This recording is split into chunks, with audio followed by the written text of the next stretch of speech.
नमस्कार दोस्तों, पाथफाइंडर में आप सभी का स्वागत है। मेरा नाम है डॉक्टर महिपाल सिंह राठौड़ और आज इस लेक्चर में मैं आपके साथ चर्चा करूंगा ईरान में चल रहे प्रदर्शनों के बारे में और मोरालिटी पुलिस को डिसॉल्व करना क्या ईरान के द्वारा एक केवल छलावा है ताकि प्रदर्शन शांत हो जाएं, या फिर ये एक लॉन्ग लास्टिंग इंपैक्ट होगा इस प्रदर्शन का और ईरानी महिलाओं की क्या यहां पर सचमुच जीत हुई है या नहीं। इन सभी पॉइंट्स को हम डिस्कस करेंगे इस वीडियो में।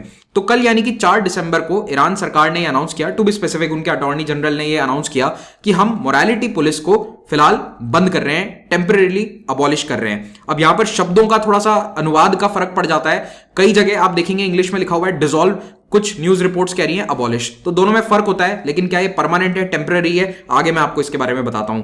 तो ये प्रदर्शन कौन से चल रहे हैं, तो देखिए 2 महीनों से ईरान में महिलाएं प्रदर्शन कर रही हैं क्योंकि एक महिला जिसने अपने सर पर हेड स्कार्फ नहीं पहना हुआ था, महसा अमीनी, उसे पुलिस ने अरेस्ट किया और उस महिला की मृत्यु हो जाती है। उसके बाद से पिछले 2 महीने से, सितंबर के महीने से लगातार ईरान में प्रोटेस्ट चल रहे हैं। अब आगे इसके बारे में हम चर्चा करें उससे पहले पाथफाइंडर चैनल को सब्सक्राइब करना ना भूलें और मेरे लेक्चर्स के अपडेट आप मेरे Telegram channel Mahipal Rathore sir से प्राप्त कर सकते हैं। अगर आप दिल्ली में रहते हैं तो 8 दिसंबर शाम 5 बजे आप मुझसे मिल सकते हैं। कुछ बातें ऑनलाइन नहीं हो पाती तो आइए, मिलिए, रूबरू होइए। शाम 5 बजे location will be Unacademy centre in old Rajendra Nagar. आने से पहले एक बार इस कोड को स्कैन जरूर करें। ईरान में पिछले 2.5 महीने से महिलाएं प्रदर्शन कर रही हैं बड़ी संख्या में क्योंकि एक 22 साल की ईरानियन महिला की डेथ हो गई थी।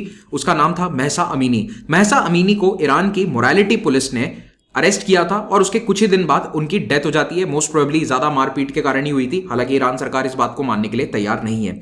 लेकिन ये पूरा घटनाक्रम कैसे हुआ, इसके लिए आपको थोड़ा सा ईरान का बैकग्राउंड जानना जरूरी है। तो 70 ईयर्स हम अपने आप को रिवाइंड करेंगे और 1953 पे आ जाते हैं, जब ईरान में एक डेमोक्रेटिकली इलेक्टेड सरकार थी। लेकिन वो सरकार ब्रिटिश और अमेरिकन ऑयल कंपनीज से टैक्स वसूलना चाहती थी। अमेरिका और ब्रिटेन दोनों इससे खुश नहीं थे। इन्होंने एक सीक्रेट ऑपरेशन चलाया जिसका नाम था ऑपरेशन एजैक्स। CIA और MI5 जो कि US और UK की सीक्रेट एजेंसीज हैं, इन दोनों के इस ऑपरेशन के अनुसार तख्ता पलट कर दिया जाता है ईरान में। जो सिटिंग प्राइम मिनिस्टर थे उनकी सरकार गिरा दी गई और वहां पर एक मोनार्की पावर में आ जाती है। मोनार्की पहले भी थी लेकिन ये इतनी ज्यादा पावर में नहीं थी। वहां पर डेमोक्रेटिक इलेक्शन शुरू हो गए थे वर्ल्ड वॉर के बाद में, लेकिन फिर से राजा को ताकतवर बना दिया जाता है और प्राइम मिनिस्टर को बिल्कुल हटा दिया जाता है, साइड लाइन कर दिया जाता है। तो पहलावी डायनेस्टी पावर में आती है और ये पश्चिमी कंपनीज के फेवर में थी। इन्होंने पश्चिमी ऑयल कंपनीज का जो मोनोपोली है ईरान में उसको जारी रखा। ये कंपनियां ईरान से तेल का दोहन करती थी और इन्हें ज्यादा टैक्स वैक्स नहीं देना पड़ता था। पहले की जो डेमोक्रेटिकली इलेक्टेड सरकार थी वो इन कंपनी से रॉयल्टी फीस वसूल कर ईरान की सरकार को फायदा पहुंचाना चाहती थी। तो कुल मिलाकर US और UK ने अपने फायदे के लिए ईरान में तख्ता पलट करवा दिया। और उसके बाद ये शाह को सपोर्ट करते थे। वेस्टर्न स्टाइल के एजुकेशन सिस्टम्स इन्होंने तैयार करने में मदद करी ईरान में। तो अक्सर आप इंटरनेट पे फोटोज देखते हैं कि ईरान आज से 40 साल पहले ऐसा था वैसा था, तो ये फोटोज आपको वहां पर नजर आती हैं। लेकिन मैं आपको बता देता हूं कि ये ज्यादातर फोटोज बड़े बड़े शहरों की हैं और कुछ पर्टिकुलर यूनिवर्सिटीज जहां पर इस तरह का कल्चर फॉलो होता था, वेस्टर्न कल्चर, वहां की हैं। ईरान 90% मोस्टली वैसा ही था जैसा आज है। It was a much backward country at that time. I am talking about western standards of morality और वेस्टर्न स्टैंडर्ड्स ऑफ सोसाइटी, उनके अनुसार आप देखोगे तो पिछड़ा हुआ है। बाकी आप ईस्टर्न स्टैंडर्ड्स के हिसाब से देखोगे तो ईरान का एक बहुत ही रिच पुराना कल्चर रहा है। एनीवेज, तो बस मैं क्लैरिफाई करना चाहता था कि ये जितने भी फोटोज आपको इंटरनेट पे देखने को मिलते हैं ये केवल सतही थे।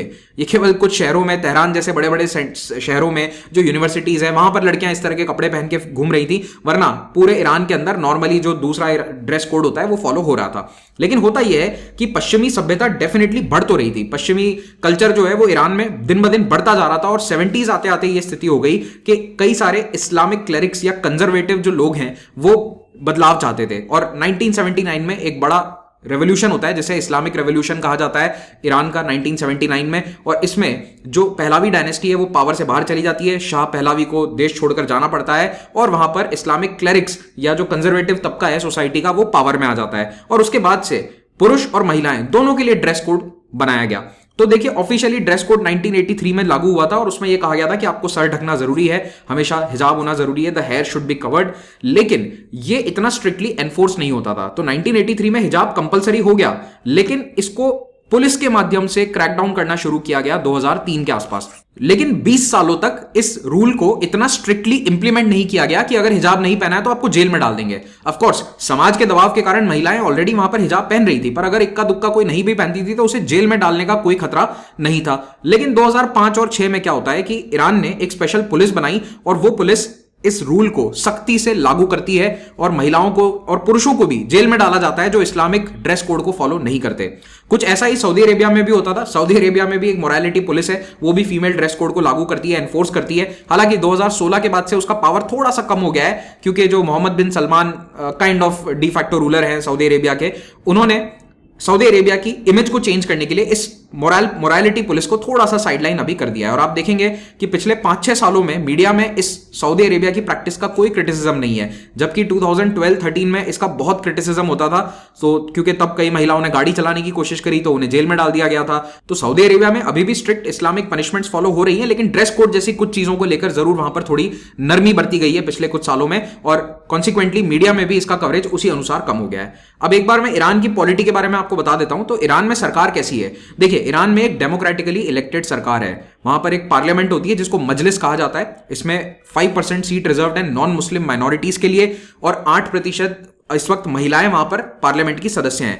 अगर मैं आपसे पूछूं कि भारत में 2019 की लोकसभा में महिलाओं की सदस्यता कितनी है, तो क्या आप मुझे कमेंट में बता सकते हैं कि कितने प्रतिशत महिलाएं भारत की लोकसभा में हैं? तो देखिए, global average is somewhere around 24.6%, और इंडिया का चलो मैं बता ही देता हूं 14.4% भारत में 2019 की लोकसभा में महिलाओं का प्रतिशत है। तो ईरान में है इस वक्त 8% ऑन द लोअर साइड। तो होता यह है कि कोई भी कानून जब बनता है तो पहले वो मजलिस में पास होता है, और उसके बाद अगर उसका थोड़ा बहुत भी कहीं रिलीजन से लेना देना है, जो मोस्टली लगभग सभी बड़े कानून में होता है, इंपॉर्टेंट कानून में, वो जाता है गार्डियन काउंसिल के पास। गार्डियन काउंसिल ये देखती है कि क्या वो कानून इस्लामिक तौर तरीकों के हिसाब से ठीक है या नहीं। फिर अगर वो ओके है तो गार्डियन काउंसिल उसे पास कर देगी। तो ये गार्डियन काउंसिल एक तरह की सुपर गवर्नमेंट या सुपर पार्लियामेंट की तरह है, और इसके कोई चुनाव नहीं होते हैं। ओके, इसमें ज्यादातर सारे जो इस्लामिक क्लेरिक्स हैं वो आपको यहां पर देखने को मिल जाएंगे। अब ईरान में होता यह है कि जो भी राष्ट्रपति बनता है उसके अनुसार कई बार नीतियां चेंज हो जाती है। तो जैसे अर्ली 2000s में प्रेसिडेंट बने थे Mahmoud Ahmadinejad, he was very much against USA, और इन्होंने ही मोरालिटी पुलिस की शुरुआत करी थी। इस फोर्स का नाम पर्शियन भाषा के अंदर गश्त इरशाद होता था, गाइडेंस पेट्रोल, और इसका काम क्या है? To spread the culture of modesty and हिजाब। तो हिजाब फॉलो हो, मॉडेस्टी पुरुषों और महिलाओं में दोनों में रहे, ये इस फोर्स का काम था। ये पुलिस स्थापित करी गई थी ईरान की supreme council of cultural revolution के द्वारा, और अब इसके अध्यक्ष हैं प्रेसिडेंट इब्राहिम रईसी। ओके, तो इब्राहिम रईसी भी इसी के माध्यम से फिर से ये हिजाब बैन को एनफोर्स करवाना चाह रहे थे। तो ये वाली पुलिस अपना काम शुरू करती है 2006 में, पेट्रोलिंग वगैरह शुरू करते हैं आम सड़कों पे, मॉल्स में, दुकानों में, और वहां पर जो भी महिलाएं या पुरुष इस्लामिक ड्रेस कोड के अनुसार नहीं पहने हुए हैं कपड़े, उनको रोका जाता था, टोका जाता था, और कई बार अरेस्ट भी किया जाता था। तो देखिए, ज्यादातर महिलाओं के ऊपर ये लागू होता था, महिलाओं को ही ज्यादा रोका जा रहा था इसके अंदर, क्योंकि महिलाओं के लिए लंबे कपड़े पहनना जरूरी है, शॉर्ट्स, जीन्स, ये सब कुछ आप कुछ भी नहीं पहन सकते। और ये स्क्वाड्स तेहरान वगैरह में काफी फेमस है, इनकी हरे रंग की गाड़ियां होती है, हरी यूनिफॉर्म होती है, और कुछ महिलाएं भी इस पुलिस के अंदर शामिल हैं जो चादर पहने हुए होती हैं। Chadar is something like a burqa that covers you from head to toe. तो ये चादर इसको कहा जाता है अफगानिस्तान और ईरान में। तो ये पुलिस बड़ी इनफेमस या फेमस है, जो भी आप कहना चाहो। तो ये उसका एक फोटोग्राफ है, बहुत रेयरली इनके फोटोज क्लिक हो पाते हैं। अब ये जो यूनिट्स हैं, इनका role time to time evolve होता जाता है, डिपेंड करता है कि पावर में कौन है, सरकार कैसी है, सरकार का रवैया कितना सख्त है इस ड्रेस कोड को लेकर, उसके अनुसार ये सब कुछ चेंज होता है। और ये पुलिस वैसे भी बहुत कंट्रोवर्शियल रही है ईरान की पॉलिटिक्स में, क्योंकि कई प्रेसिडेंट जो है, जैसे पिछले राष्ट्रपति थे हसन रूहानी, वो इसके खिलाफ थे। अब ऑफ कोर्स ओपनली इसको ज्यादा क्रिटिसाइज नहीं किया जा सकता ईरान की पॉलिटिक्स में, लेकिन हसन रूहानी जब राष्ट्रपति बने थे तो उन्होंने डेफिनेटली इस पुलिस की पावर काफी कम कर दी थी। और पिछले 8-9 सालों में ये काफी कॉमन हो गया था ईरान में कि महिलाएं जीन्स पहन रही हैं, उसके ऊपर हेड स्कार्फ पहन रही है। मतलब जो बुर्का या चादर वाले जो रूल्स हैं वो सारे थोड़े से रिलैक्स कर दिए गए थे। जीन्स या अन्य जो कपड़े हैं वो ओके थे, as long as the head is covered. और इस तरह के फोटोग्राफ, मतलब ये इस तरह की कुछ ड्रेसिंग सेंस ईरान में इवॉल्व हुई है पिछले 10 सालों में। That was mainly during the time period of Hassan Rouhani. लेकिन हसन रूहानी के बाद अब एक नए राष्ट्रपति आ चुके हैं, इब्राहिम रईसी, और इनको माना जा रहा है कि ये थोड़े से कंजर्वेटिव तबके को ज्यादा बिलोंग करते हैं। तो इसीलिए इस साल जुलाई में इन्होंने ये कहा कि मैं जो एक्चुअल कानून है उसको लागू करवाऊंगा। तो कानून तो बना हुआ है कि आपको हेड स्कार्फ पहनना है, लूज कपड़े पहनने हैं, तो इसको एनफोर्स अब करवाया जाएगा फिर से। तो इसीलिए ये वाली जो पुलिस है, मॉरल पुलिस या ड्रेस कोड पुलिस आप कह सकते हो, इसने अपना काम और तेज कर दिया। और इसके कारण ही सितंबर आते आते ये अरेस्ट होते हैं महसा अमीनी जैसे। ओके, तो इन रईसी ने ये क्यों करा? रईसी का मानना है कि इस्लाम खतरे में है, पश्चिमी ताकतें मिलकर हमारे देश को करप्ट करना चाह रही हैं। तो ये वही सब है जो कंजर्वेटिव तबका हमेशा कहता है दुनिया में कहीं पर भी। ये कहकर इन्होंने इस पुलिस को ज्यादा एक्टिवेट कर दिया इन द मिडल ऑफ 2022। और इसी के तहत महसा अमीनी, एक 22 साल की लड़की को अरेस्ट किया जाता है क्योंकि वो बिना हिजाब के बाहर पब्लिकली घूम रही थी। और उसके बाद जब इनकी डेथ होती है महसा अमीनी की, तो एक ईरान में क्रांति सी आ जाती है। महिलाएं ईरान में प्रोटेस्ट कर रही हैं, अपना हेड स्कार्फ हटा रही हैं, बाल काट रही हैं, और इन प्रोटेस्ट में 300 के आसपास लोग मारे जा चुके हैं। ये न्यूज ज्यादा कवर नहीं हो रही है, but almost 300 people have been killed in the protest. इसमें कुछ पुलिस वाले भी मारे गए हैं क्योंकि कई जगह लोगों के बीच में और पुलिस के बीच में झड़प हुई है। सितंबर 2022 आते आते ईरान में जो एक ऑपोजिशन पार्टी है, the union of Islamic Iran people party, इसने कहा सरकार से कि आप हिजाब लॉ को थोड़ा सा रोको, उसे कुछ समय के लिए खत्म करो या फिर उस पर थोड़ी ढील बरतो, क्योंकि ये प्रोटेस्ट बहुत ज्यादा बढ़ते जा रहे हैं। अगर ज्यादा बड़े प्रोटेस्ट हुए तो शायद सरकार गिर सकती है, एग्जिस्टिंग सिस्टम्स में बदलाव हो सकता है, कहीं ये ईरानियन रेवोल्यूशन 2.0 ना बन जाए, ये सरकार को भी डर है। इसीलिए इस रूल में थोड़ी सी शिथिलता दी गई है या थोड़े से नियमों को ढील दिया गया है, नियमों में ढील दी गई है। तो 3 दिसंबर 2022 को इस पार्टी ने यह भी कहा था कि आप ऑफिशियली अनाउंस कर दो कि मोरालिटी पुलिस ही खत्म कर दें। यह ऑपोजिशन पार्टी की डिमांड थी और काफी सरप्राइजिंगली सरकार ने यह डिमांड अभी के लिए तो मान ली है। अब ईरान कहता है कि ये सारे प्रोटेस्ट पश्चिमी देशों ने कराए हैं, यूएस और उसके एलाइज, खास करके कुछ कुर्दिश ग्रुप्स जो इराक में या अन्य देशों में, टर्की वगैरह में रह रहे हैं, वो ये प्रोटेस्ट करवा रहे हैं और इसमें देश के लोगों का कोई हाथ नहीं है। मतलब वो हर देश ऐसा ही करता है कि बाहरी ताकतों का ज्यादा हाथ है, वो तो दुनिया में हर देश का यही रीजनिंग रहती है। तो अभी के लिए ईरान के प्रोसिक्यूटर जनरल या अटॉर्नी जनरल ने यह बात कही है कि हम इस पुलिस को बंद कर रहे हैं, we are shutting it down. लेकिन क्या परमानेंट है, क्या ये टेम्पररी है, इसके बारे में उन्होंने कुछ नहीं कहा। और ये बहुत ही सरप्राइजिंग था और मेरे ख्याल से बहुत ही डिप्लोमेटिक था कि उन्होंने कुछ नहीं कहा कि कब तक बंद हो रही है, क्या हमेशा के लिए बंद हो रही है या नहीं, ऐसा कोई जानकारी हमारे पास नहीं है। There is no confirmation whether this is an indefinite shutdown. अगर हमेशा के लिए बंद हो रही है तो बहुत अच्छी बात है, ईरान की महिलाओं की ये सच्ची जीत होगी। लेकिन अगर हमेशा के लिए बंद नहीं हो रही है, it is just for 2 months, 3 months, may be 6 months, तो फिर ये केवल लॉलीपॉप दिया गया है प्रदर्शनकारियों को ताकि ये प्रदर्शन बंद हो जाए और वापस से समाज ईरान का पटरी पर आ सके। इसी के मद्देनजर अभी भी ईरान में कई महिलाएं हैं जो इस बात को मानने से इनकार कर रही हैं और अपना प्रोटेस्ट को कंटिन्यू रख रही हैं। कल भी ईरान में, तेहरान में प्रोटेस्ट चल रहे थे और अभी तक किसी और सीनियर ऑफिशियल ने यह बात नहीं कही है कि ये प्रोटेस्ट कब तक हम चलने देंगे या फिर प्रोटेस्ट पर हम क्रैकडाउन करेंगे। इनफैक्ट मोरालिटी पुलिस तो केवल एक विजिबल टूल है जो आप लोगों को नजर आता है, उसके अलावा भी ये ड्रेस कोड हमेशा से रहे हैं और इनको इंप्लीमेंट करने के कई तरीके हैं। या तो स्कूल यूनिफॉर्म्स का पार्ट बना दिया जाए, क्लासरूम में एंट्री का पार्ट बना दिया जाए, तो इस तरह से भी ये ड्रेस कोड्स इंप्लीमेंट किए जाते हैं। It's not just the moral police जो इन्हें इंप्लीमेंट करेगी। आपको कहीं सरकारी नौकरी के लिए जाना है तो भी आपको ये ड्रेस कोड फॉलो करना पड़ेगा, वरना आप अपनी जॉब नहीं कर सकते हैं। तो इस तरह की रूल्स यहां पर ये लागू हैं पिछले 20-30 सालों से और इसको अथॉरिटीज मानती हैं कि एक रेड लाइन है, हम इसे नहीं छेड़ सकते। ये एक ऐसी चीज है जिसके अंदर हम बिल्कुल भी नहीं जाना चाहते हैं।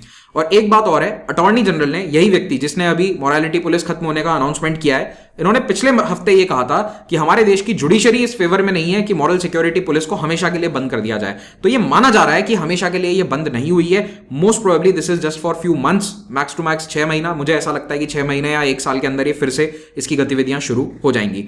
और इब्राहिम रईसी ने भी सितंबर में कहा था कि हम फ्लेक्सिबिलिटी दिखाएंगे, ठीक है, लेकिन वो प्रोटेस्ट खत्म करने के लिए हो सकता है। किस तरह की फ्लेक्सिबिलिटी होगी इसके बारे में उन्होंने कुछ भी नहीं कहा था। इनफैक्ट एक आइडिया ये भी आया था ईरान की सरकार के सामने कि क्यों ना पुलिस की बजाय आर्टिफिशियल इंटेलिजेंस का इस्तेमाल करो, कैमरा लगा दो, एआई से आप ये देखिए या कैमरास के माध्यम से देखिए कि कौन हिजाब नहीं पहन रहा है और उनके घर पे चालान पहुंचा दो, उन पर फाइन लगा दो सीधा, जैसा कि ट्रैफिक नियमों का पालन करने के लिए किया जाता है। इसको लेकर लेकिन लोग नाराज हो गए and we don't know, maybe in future ये टेक्नोलॉजी रियली में इंप्लीमेंट हो जाएगी ईरान में। तो इसी के साथ हम ये लेक्चर समाप्त करेंगे। अगर आपको पीडीएफ डाउनलोड करना है तो आप मेरे टेलीग्राम चैनल से डाउनलोड कर सकते हैं। यूपीएससी के एग्जाम की तैयारी करना चाहते हैं तो देश के बेस्ट एजुकेटर्स अनअकैडमी प्लेटफॉर्म पर लाइव पढ़ाते हैं। इन सभी से लाइव पढ़ने के लिए आपको एक सब्सक्रिप्शन लेना होगा। सब्सक्रिप्शन कैसे लेना है, कैसे ईएमआईज मिलती हैं या फिर बेस्ट डिस्काउंट कहां मिलेगा, ये सारी जानकारियां आपको इस फोन नंबर पे मिल जाएंगी। फोन नंबर पे कॉल करके कहिए कि आप महिपाल सर का लेक्चर देखकर आए हैं, आपको सारी जानकारी मेरे काउंसलर्स बता देंगे। हमने अभी एक 6 महीने का कोर्स लॉन्च किया है which is a revision batch. तो अगर आपको रिवीजन करना है यूपीएससी 2023 के लिए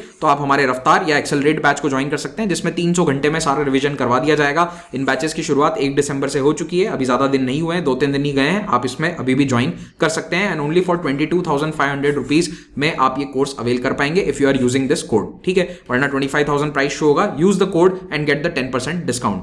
सीसैट के लिए भी हमने एक अलग से कोर्स लॉन्च किया है which is costing not 9,000 rupees, again 10% discount using this code. तो आप 8,000 रुपीज के आसपास में सीसैट की तैयारी कर सकते हैं विद टॉप एजुकेटर्स। सभी कोर्सेस ईएमआई पर भी उपलब्ध हैं और हमारा लास्ट माइल प्रोग्राम शुरू होने वाला है जिसमें हम इंटरव्यू की प्रिपरेशन करेंगे। Do enrol for this. Doubts and solution section को भी आप चेकआउट कर सकते हैं। Thank you very much, have a great day.